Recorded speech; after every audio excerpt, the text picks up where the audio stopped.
nice and damp, rainy 6:30. I would call this the fucking perfect conditions to go and smack back around. And I definitely do not mind the rain right now because the pollen is fucking killing me. I'm a little better about it. When I was younger, every spring kind of just pollen-y season, I would be fucking just rubbing my eyes all day long.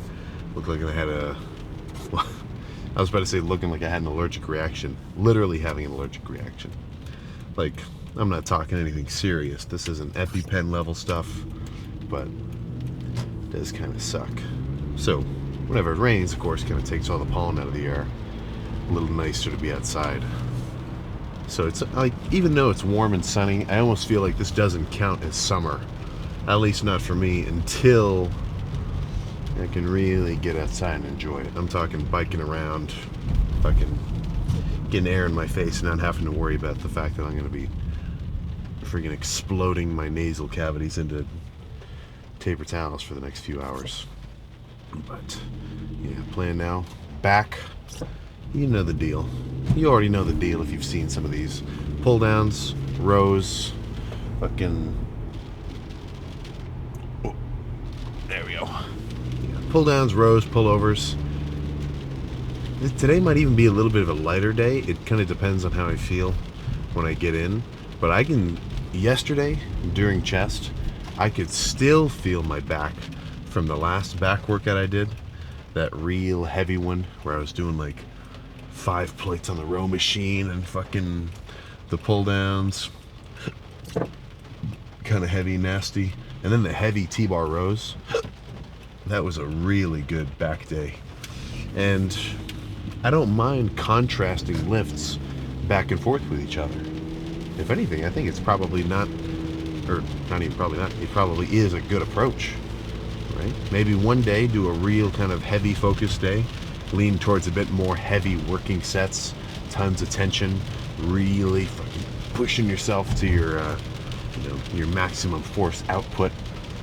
But then, let's say the next day comes around, maybe a little bit lighter, focus more on light squeezing stuff, I don't think one method over the other is the perfect answer. With everything, it's pretty much a balance. So if one leg day, I do crazy heavy squats, really heavy RDLs, which I'm now starting to do a little more. I didn't want to work out with kind of heavy RDLs, but stuff like that. Then maybe the next leg day, I might be inclined to just be a little bit lighter with it, do more kind of volume, sissy squat, stretching kind of stuff, and then go back and forth like that. For a while, I really had to do that. Like, I would only do heavy squats every other workout because I was working out too frequently. I was doing, I would pretty much do legs, chest and back, and then arms, and then repeat. So leg day only had 2 days of other lifts in between every leg day, which for me was just not enough time. So I wouldn't even really be at full strength by that third day after squatting. So I would just take it as kind of a lighter day before coming back. That's another, if you're curious about the logic of the split that I've been doing, legs, chest, back, arms, repeat, it's, I was just doing the Arnold split for a while. I like doing arms together. Of course, I like doing legs together. And then for a while, I liked chest and back together. Chest first. But eventually, I was like, dude, my legs aren't recovering enough. I'm not ready for legs after only 2 days. I need one more. And every time I do chest and back together, sure, the chest portion of the workout is fucking awesome, but by the time I get to back, I'm kind of already tired. I've already pumped up my chest. Now I'm not even really feeling the benefits of the pre-workout. I'm like, just sort of fatigued already. Your chest is a pretty big muscle. So by splitting that up, I kind of took the conventional Arnold split up chest and back. Now it's as it is. Legs, chest, back, arms. And the reason there's no shoulders is because my shoulders are too big. They're overpowering my arms and my chest a little bit. So I want everything else to to be able to catch up. That's just to give you some insight. But oh yeah, I was gonna say, my adductors are still on fucking fire.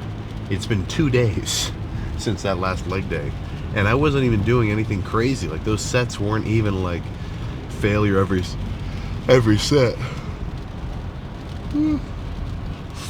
So I would kind of attribute this soreness more so to the fact that I just haven't done adductors in a few months. So your next leg day, you know, you've seen them. You've seen the good girl machine, the one where you're squeezing your legs together. I think just sit there, bust out a couple of sets, get a little adductor pump. You'll be good. I was talking about this before, but very important stabilizer. I'm talking about squats, leg press. Your legs are going to feel so much more stable when your adductors are big and strong. And if you're somebody who's inclined to deadlift in the sumo style, I've got no opinion. That is going to help you. Right? Strong adductors are kind of the name of the game when it comes to that. But I'm not so concerned with the strength aspect of it. I just want the inside of my legs to thicken up so they look bigger. But more than enough time for a good back day. I think they close at 8. I can't remember. Hours. Can we get like some legislation? Can we get some kind of law where gyms can just be 24-hour? Is there some chance that can be done? That would be, well, I know I would like it. But let's just cut to whatever the first working set ends up being. If I had to guess, I don't know. We'll see. Hard to beat a heavy set of rows. I'm going to do 1 arm at a time though. With a lot of hammer strength stuff, I'm more inclined to do double arm, but this row especially, I mean, going really heavy, both sides at once, fucking it's hard to breathe. But let's get amped up. I definitely need a different song than this.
Few more.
One more.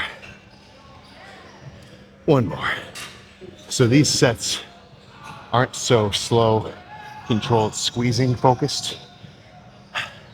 It's more so just a rapid accumulation fucking fatigue. All right, come on.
Okay, let's do something a little lighter with a solid squeeze. Total fucking flip of the coin compared to these sets, but awesome 3 starters. There we go. Not to make this just a fully single-sided day, but I kind of want to do extra heavy single arm pull downs. So look, I'm honestly even full stack for the intermediate lifter on single arm pull downs. When it's this kind of pulling, I think it's manageable, man. Don't limit yourself to the stack. Add weight if needed, but this will be more controlled. Obviously, lat focus instead of mid back.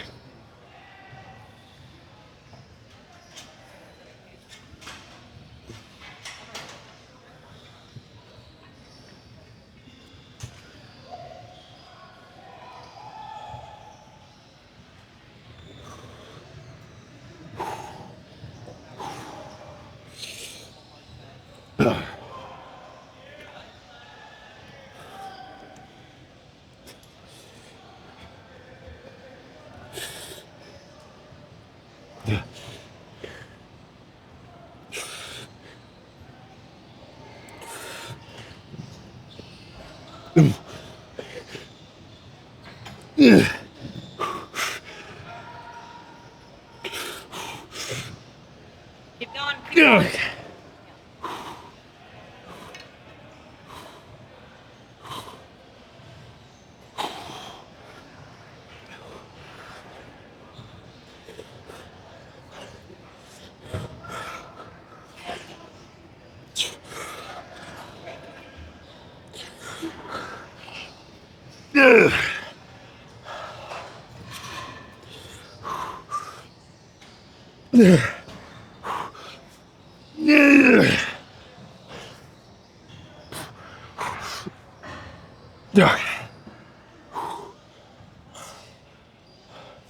Oh, I can do the same weight one more time. Not as slow this time though. This one will be a little more rapid in a way.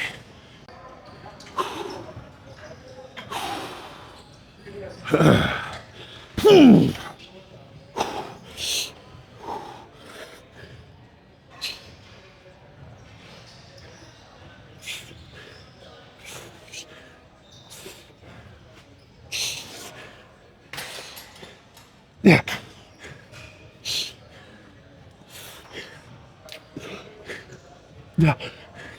Yeah. Holy crap.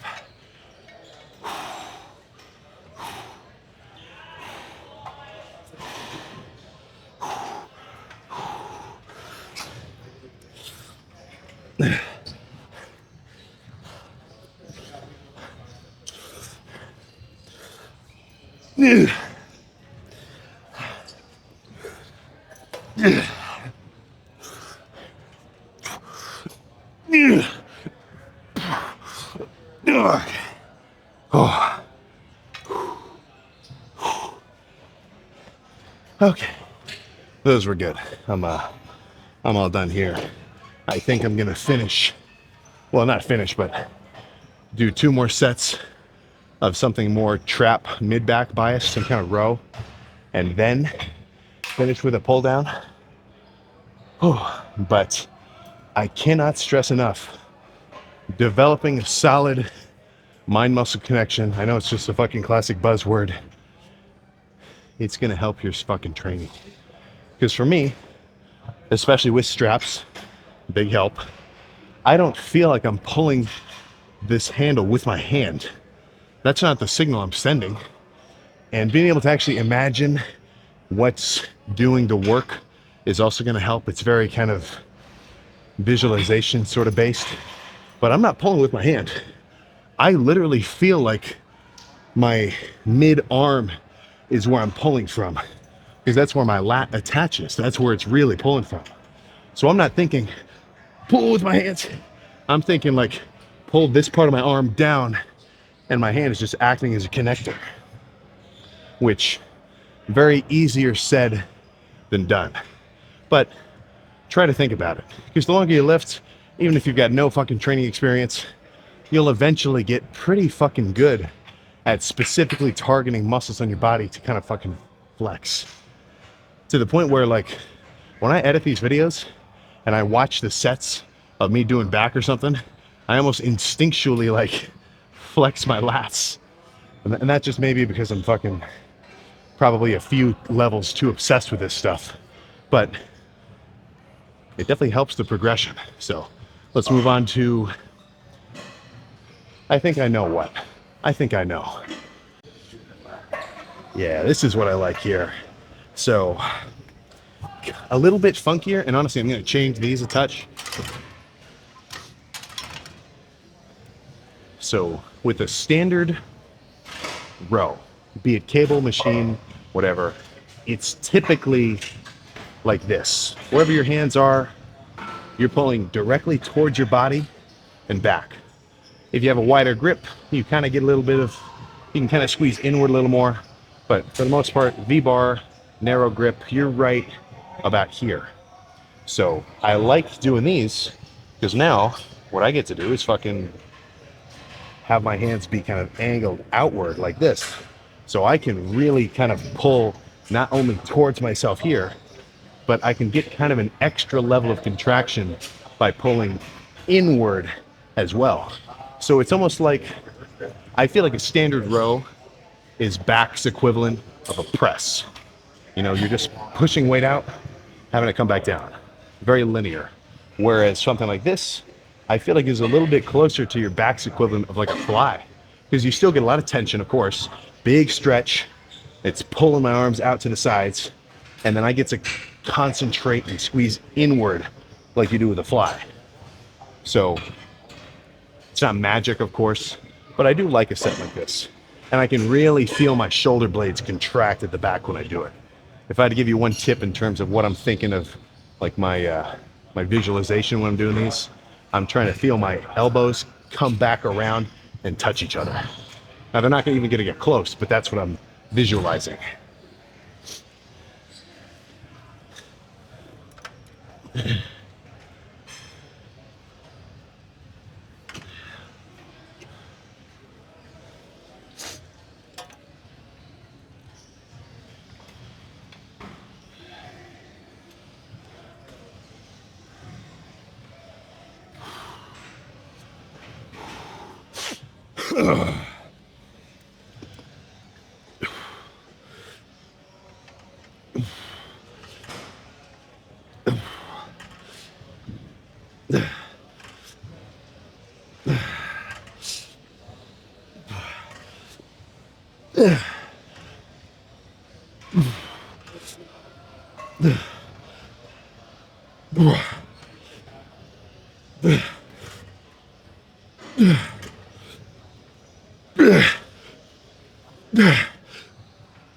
Okay. Whew. One more.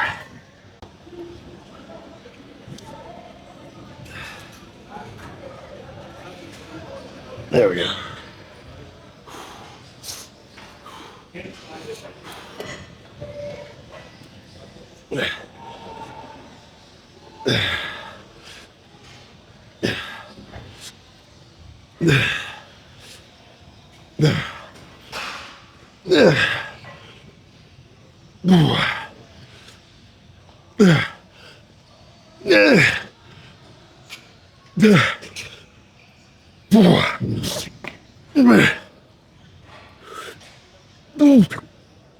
Okay.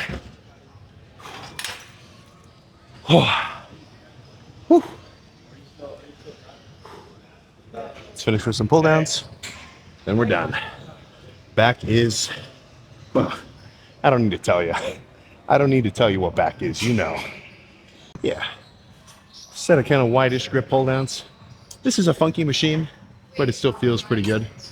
Honestly, if this one set is really good, this will be the end of it. We can go pose down. Get some lat spreads moving.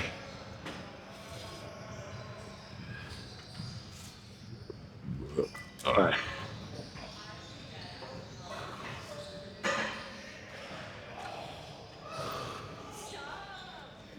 Yeah.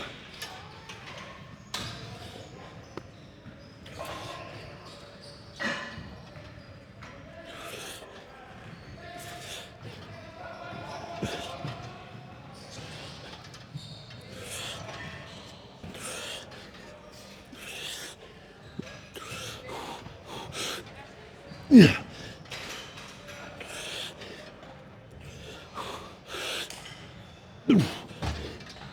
Okay.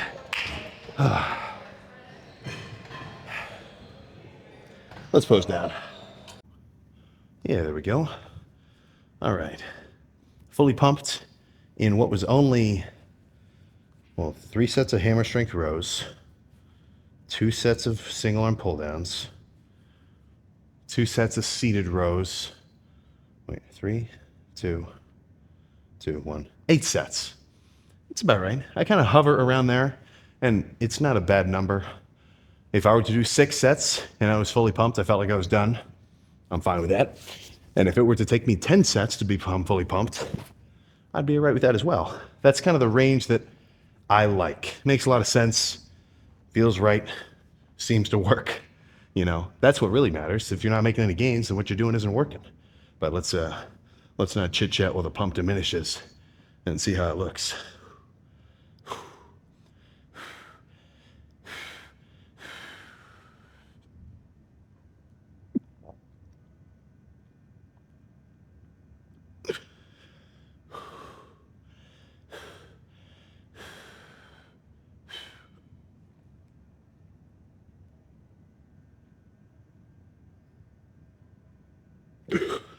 Oh, it's fucking hard to hold a vacuum after a big lift.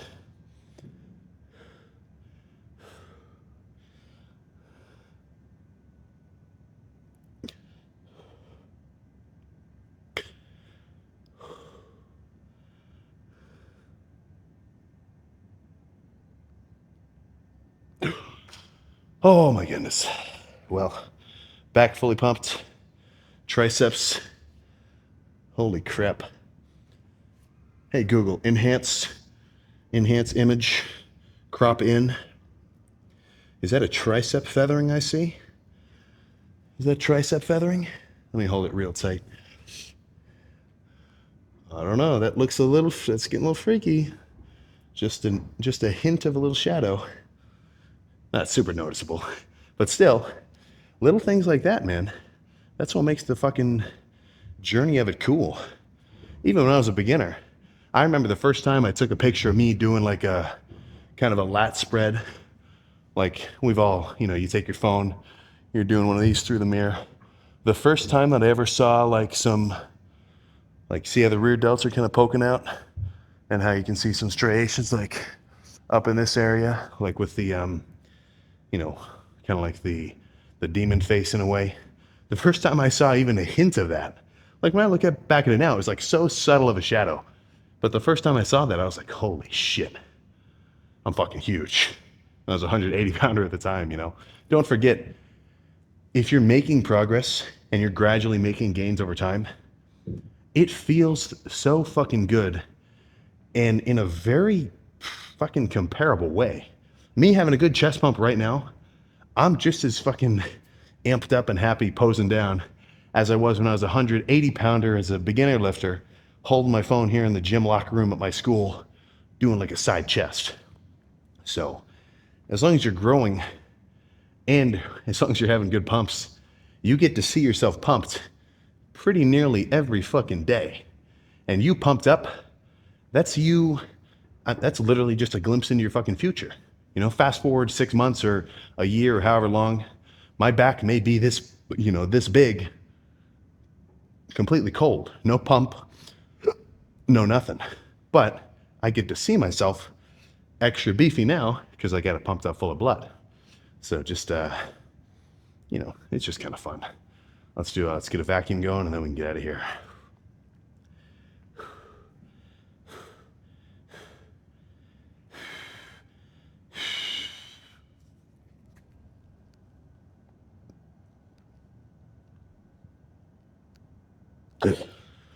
Oh.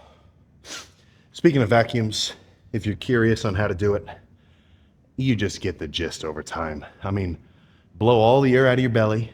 That's what I'm doing every time I do a lat spread or a double by. I go, whew, whew. I'm trying to squeeze all the air out of my lungs so that I've got room in my whole kind of internal cavity here to go from, kind of baseline normal to sucked in. But other than that, it's really just a practice thing. And if you're interested in practicing them, I'm not like I'm not completely convinced that it has like a waist shrinking effect, but it's definitely easiest when you have an empty stomach. I'm talking right in the morning, or if you're dieting like me, I mean, I don't have a full stomach. I've got some food in me, but I don't get to chow down for another few weeks. So let's get in the car and get out of here. Good lift.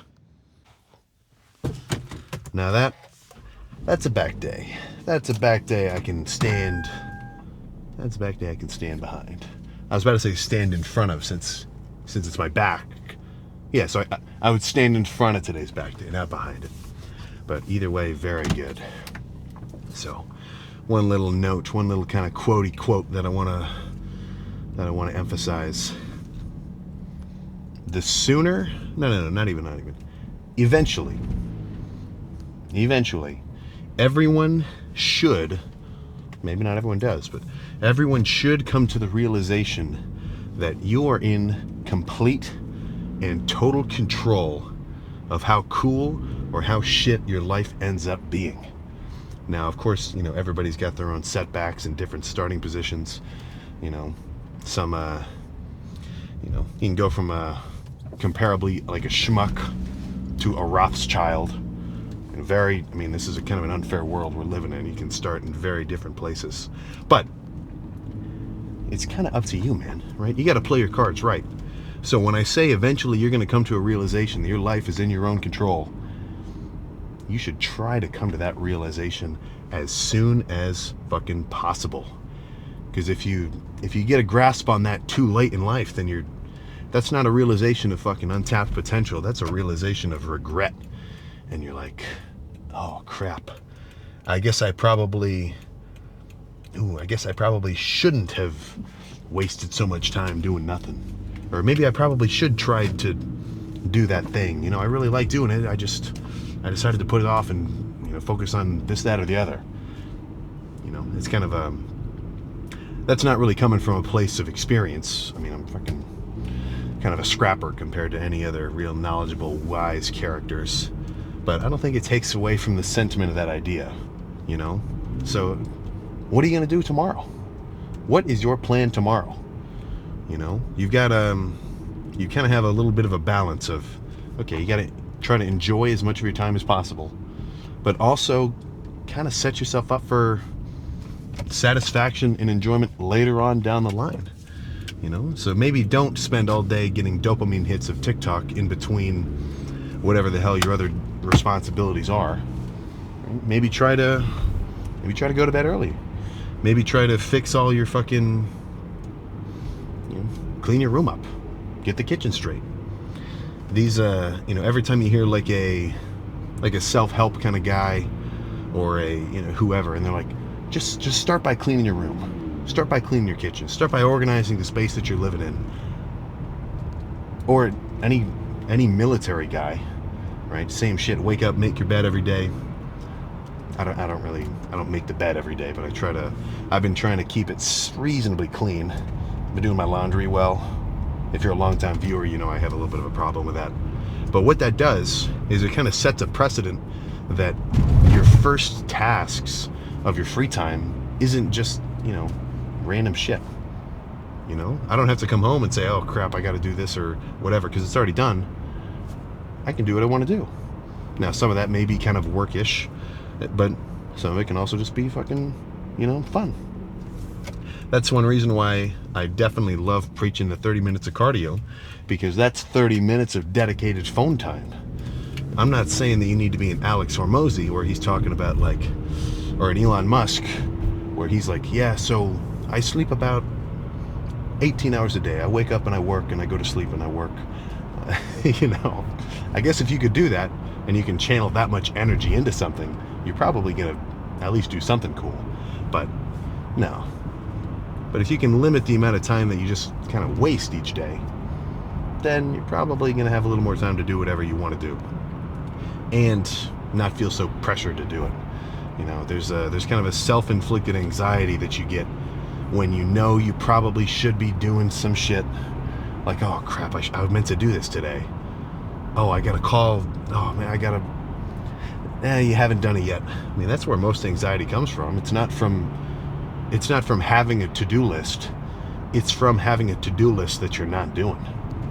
So that's just a little bit of insight there. That's some of the stuff I've been kind of thinking about.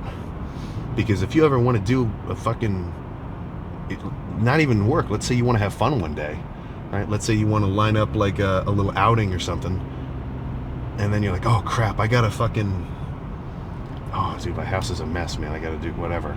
If the baseline like low level chores every day are kind of done all the time, you just have more free time, and you only have so much time. So that's it. That's what I'm kind of thinking there. But yeah, plan now is go home. I've eaten a total of about 1,800 calories today. So I've got about 700 more. I'm thinking probably do a 3/4 pound, top round, kind of a lean cut, and then maybe a poundish or half pound of ground beef later tonight before I go to bed. Yeah, I'm definitely trying to lock in these last 2 weeks just to get the finishing touches on the leanness. Because if I started bulking right now, it'd be fine. I'm gonna put on some body fat anyway. From in 2 months, I'm gonna look exactly the same if I started bulking right now or in 2 weeks. But I'm already pretty lean. I kind of want to just get a touch leaner. Half because of it's going to let me bulk a little bit harder because I'll be starting at a leaner state. The leaner you are before a bulk, the easier it's going to be to deal with. Because now, if I gain 10 pounds of body fat over the next 6 months, I only had a few pounds of body fat to begin with. I'll be able to handle that pretty easily when I start dieting down. If you've got 20 pounds of body fat on you already, and then you start bulking, and now you're up to 30 pounds or even higher, you've got a real chore. For me, I kind of tend to stay in the leaner range of things. I never get too soft, which is in a way kind of a problem because it makes it difficult for me to actually grow. Like for me, the question or the difficult part is the eating, right? The mass accrual. That's the real challenge. Trimming down, it's not even, I don't want to say bored, but I kind of feel like a task in my day is now kind of disappeared because I don't have to eat all the fucking time. It really is a chore. So dieting, that's kind of I can tell I'm hungry right now. Like I can feel hunger, but I can handle it enough. I've got an iron mind enough to handle being a little bit hungry. So the dieting down part is easy enough. It's the bulking part that I really want to emphasize. But if you bulk too hard, and by that I mean get too soft, then it's going to be tricky to come back. That's the main argument against bulking and cutting. Like, I'll hear a lot of guys who really preach main gaining, and they kind of their logic is like, well, why would you gain all this weight if you're just going to have to lose it anyway? And then it's going to take you forever to lose the body fat. And I agree. That is a good point, of course. So when I say bulk, I mean bulk within reason. You know, if your body fat gets too high to the point where you're substantially softer than you were in the beginning of your bulk, and I mean like you've jumped now 10% body fat than where you started at, then I mean, if you can diet down and hold on to the muscle that you built underneath, then perfect. But that's a little tricky. So when I say bulk, I mean, you know, gain weight substantially, consistently, pound, maybe 2 pounds a week, whatever. But if you can tell you're getting too soft, that probably means you're eating a little too much, which is typically not the case. And more likely than not, you're not eating enough. But if you are the guy who's gaining weight a little bit too fast, and it's not quality muscle, it's just fucking, I mean, straight up blubber, you gotta chillax, right? Cut the carbs down by a few 100 grams and get yourself in a consistent state of growth. But, crap, what the fuck was I about to say? I was just saying something and I went on this whole tangent about dieting.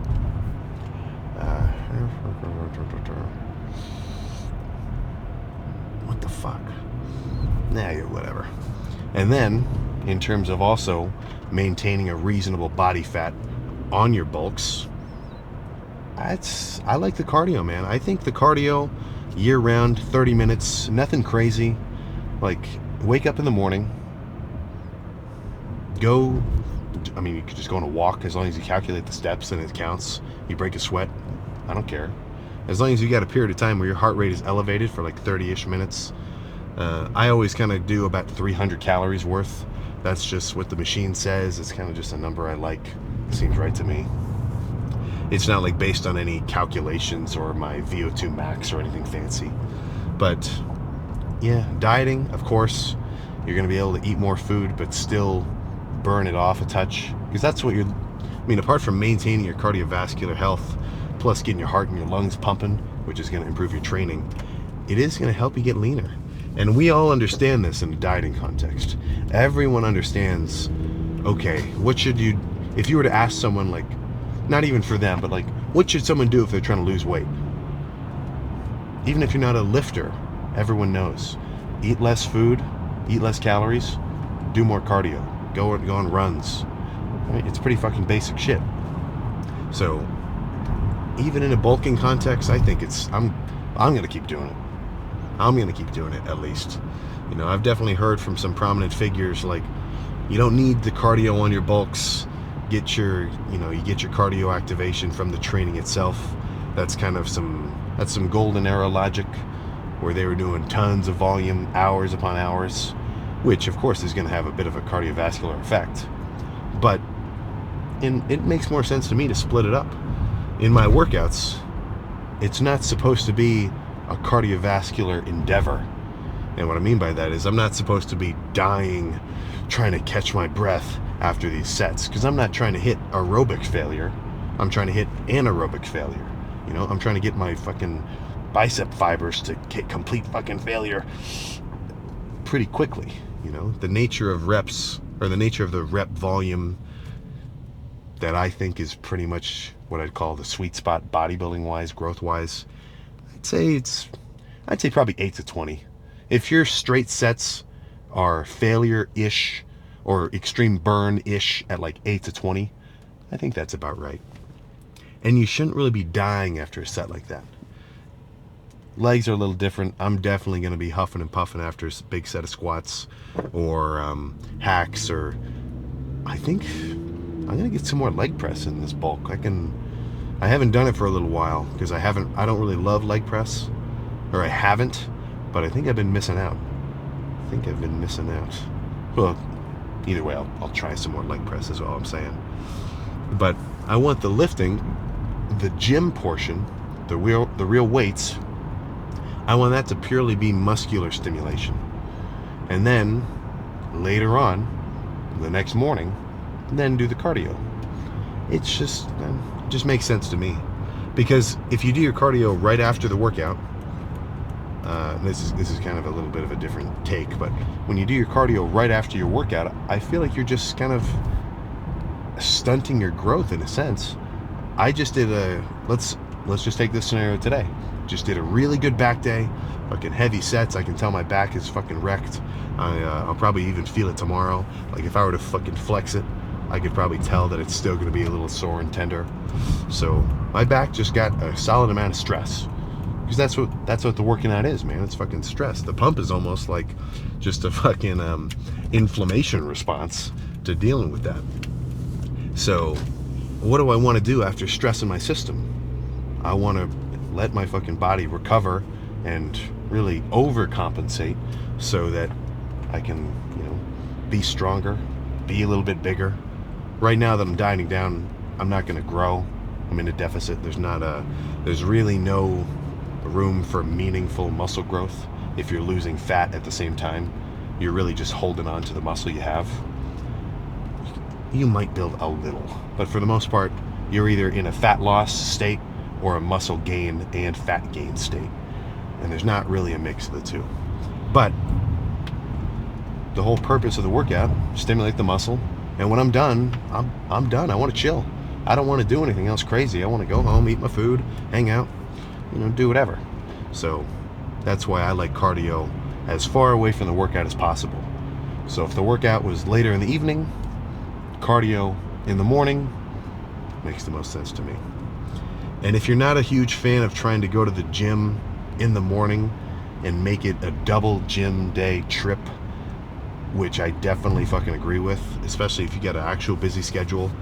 I mean, 30 minutes of cardio in the morning, that's an hour of your day gone.